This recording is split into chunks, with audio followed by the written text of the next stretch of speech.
பேபியோட சவுண்டை வச்சு அவங்க என்ன சொல்ல வராங்கன்றத தெரிஞ்சுக்கலாம். புரியல? இருங்க நான் சொல்றேன். நம்பர் 1 நே.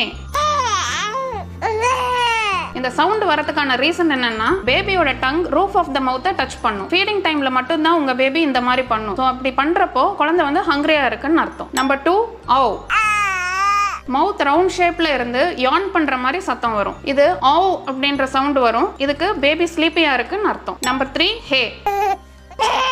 வெட் டயப்பர்ஸ், ராங் பொசிஷன்ல பேபி இருந்தாலோ இல்ல ஸ்கின் ஏதாவது இரிட்டேஷன் இருந்தாலோ இல்ல ட்ரெஸ் ஏதாவது இரிட்டேஷன் இருந்தாலோ அந்த பிசிக்கல் டிஸ்கம்ஃபர்ட்டுக்கு பேபி ஹேன்னு சொல்லும். நம்பர் 4 ஏர். லோவர் அப்டமன்ல கேஸ் இருந்தா பேபி டிஸ்கம்ஃபர்ட்டா ஃபீல் பண்ணும். அதுக்கு பேபி ஏர்னு ரொம்ப ஸ்ட்ரெயின் பண்ணி சொல்லும். நம்பர் 5 ஏ. அப்பர் செஸ்ட்ல ஏர் ட்ராப் ஆகிருக்கும். அதனால பேபி ஏன்னுட்டு ஒரு ஷார்ட் ஷார்ப் சவுண்ட் கொடுக்கும். இது நம்மள பர்ப் பண்ண சொல்லி பேபி நமக்கு கொடுக்குற ஒரு சைன். இப்போ நான்